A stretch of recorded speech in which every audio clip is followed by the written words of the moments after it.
अस्सलाम वालेकुम। उम्मीद करता हूँ कि आप सब खैरियत से होंगे। तो चलें आज हम स्टार्ट करते हैं अपना नेक्स्ट लेक्चर। ये है जी हमारे पास कुरान एंड बायोलॉजी। तो हमने इसके अंदर देखना है कि कुरान का बायो के साथ क्या ताल्लुक़ है। और कुरान पाक के अंदर काफ़ी जगह पर अल्लाह ताला ने इंसान की तख्लीक के बारे में, उसकी डेवलपमेंट के बारे में और जितनी भी एवोल्यूशन है सब के बारे में जो है इंफॉर्मेशन दी है। और कुरान में कई जगह इशारे दिए गए हैं और फिर इंसान को ये हुक्म दिया गया है कि वो इस कायनात के अंदर आए और उस जो अल्लाह के पोशीदा इशारे हैं उनको तलाश करे।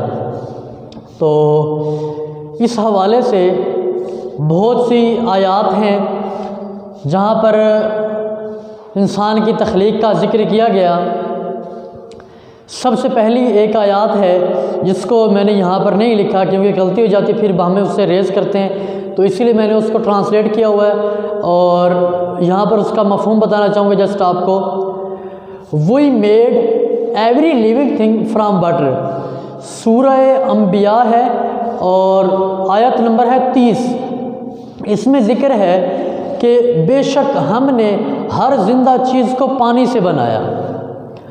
तो साइंस क्या कहती है, बायोलॉजी भी यही कहती है कि इंसान के अंदर 60 to 70% वाटर है और अगर पूरी कायनात की बात की जाए तो इसका भी इसी तरह से है।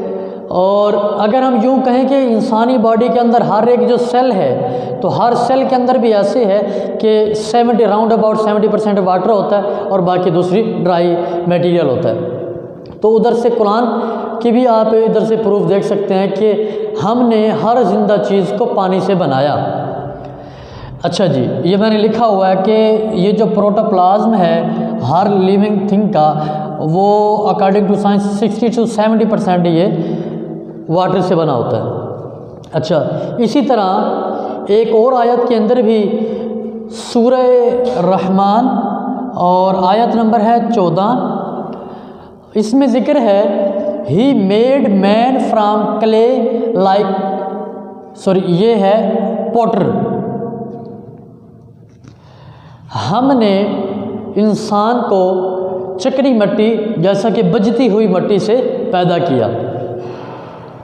तो कुरान के अंदर बहुत सी जगह पर इशारे दिए गए हैं और बताया गया कि हमने इंसान को कैसे तख्लीक किया और किस चीज़ से तख्लीक किया और किस तरह से इसके अंदर डेवलपमेंट आई। तो ये एक आयत और है कि हमने इंसान को चिकनी मिट्टी जैसा कि बजती हुई मिट्टी से उसको पैदा किया।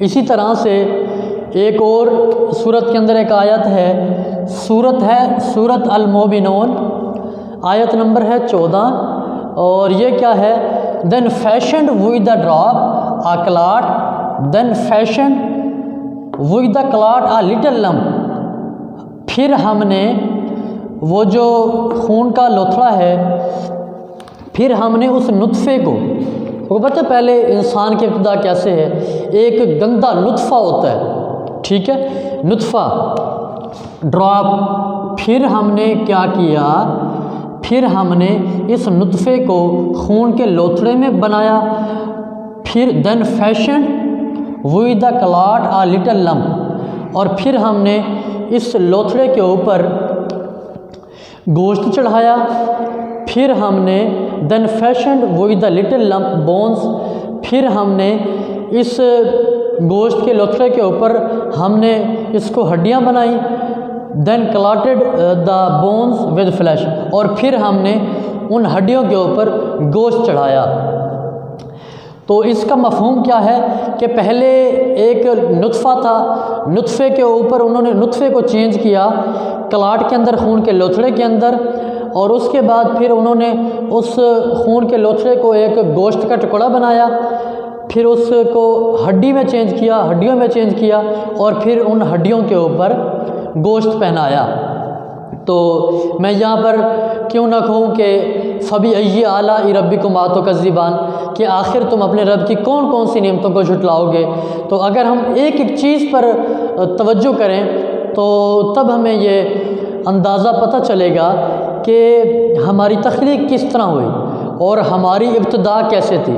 और आज हम ज़मीन पर आके जो है गरूर करते हैं, तकब्बुर करते हैं, बड़े फ़ख्र से चलते हैं। तो ये इंसान तो अपनी इब्तिदा तो देख, तेरी इब्तिदा तो एक नुत्फ़ा थी, तो कुछ भी नहीं था, तू दो बदन से निकला हुआ, माँ और बाप के बदन से निकला हुआ एक गंदा नुत्फ़ा था। लेकिन अल्लाह ताला ने अपने निज़ाम के तहत एक ऐसा जो है तेरी तख्लीक की कि आज तो एक हुस्न व जमाल, एक खूबसूरत इंसान है।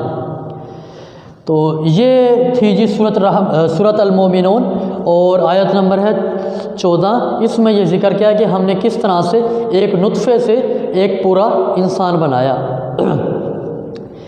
एक और जगह इरशाद है कि सूरह अल-नूर आयत नंबर है 45 सूरह अल-नूर आयत नंबर 45 है, Allah hath created every animal from water, Allah ताला ने हर ज़मीन पर चलने वाली चीज़ को, जानदार को पानी से बनाया, जानवरों को।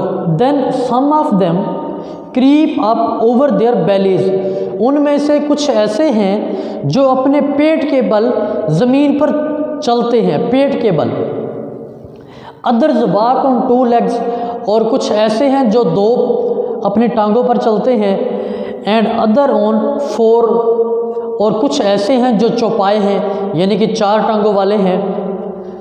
अल्लाह क्रिएट्स व्हाट ही प्लीजेस, और अल्लाह हर चीज़ पर कादिर है और जो चीज़ उससे अच्छी लगती है वो उसकी तख्लीक फरमाता है। तो कहने का मकसद ये है, अब इसका मफ़हूम क्या है, अल्लाह ने हर चलने वाले जानवर को पानी से पैदा किया।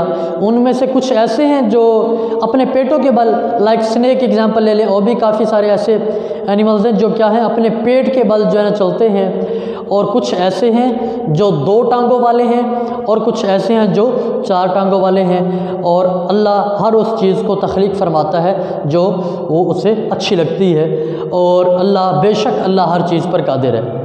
ये मैंने इनका मफ़हूम आपको बताया, चूँकि तर्जुमे में और लिखने में गलती हो सकती है, तो उसके लिए तो ये अगर आप इन थोड़ी सी चीज़ों को देखें कि किस तरह बायोलॉजी में जो आपने एक्सपेरिमेंट किए, बायोलॉजी जो कहती है और कुरान के अंदर उसकी निशानियां हैं, इन्हीं जो कुरान के अंदर ज़िक्र किया गया है और जो निशानियां बताई गई हैं इंसान की तख्लीक के बारे में, हमने उन्हीं को ही जो है ना आगे उनको डिस्क्राइब करना है, उनको डिटेल से स्टडी करना है। तो ये चंद आयात हमने यहाँ पर देखी कि किस तरह से इंसान की तख्लीक की गई। तो मेरे ख़्याल में इसको देखने के बाद हमें एक और भी यकीन हो जाना चाहिए, एक और भी जो है ना हमारा अकीदा मजबूत हो जाना चाहिए कि आखिर हमारी किस तरह से तख्लीक की गई और किस तरह से डेवलपमेंट आई। ये जैसे आपने ये पढ़ा लास्ट वाली आयत, तो फिर भी मैं वही लास्ट में यही आयत पढ़ के इस लेक्चर का एंड करूँगा कि फ़बी अय्यि आलाइ रब्बिकुमा तुकज़्ज़िबान, कि आखिर तुम अपने रब की कौन कौन सी नेमतों को झुटलाओगे। ये था हमारा आज का लेक्चर, कुरान एंड बायोलॉजी।